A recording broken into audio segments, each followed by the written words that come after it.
मैग्नेटिस का इस्तेमाल किया जाता है।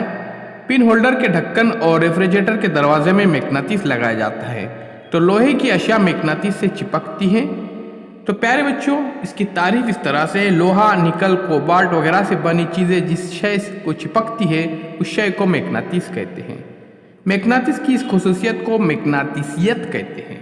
तो ध्यान में रखिए, लोहा, निकल, कोबाल्ट वगैरह से बनी चीज़ें जिस शय को चिपकती है उस शय को मैग्नेटिस कहते हैं और मैग्नेटिस की इसी खुसूसियत को मैग्नेटिसियत कहते हैं। यहाँ पर देखिए, इस्तेमाल की चीज़ों में मैग्नेटिस यहाँ पर हम पहचान सकते हैं। तो देखिए, ये आपको तजुर्बा करना है। तो मैग्नेटिस से चिपकने वाली अशिया मैग्नेटिसी अशिया कहलाती है। जो अशिया मैग्नेटिस से नहीं चिपकती इन्हें गैर मैग्नेटिसी अशिया कहते हैं।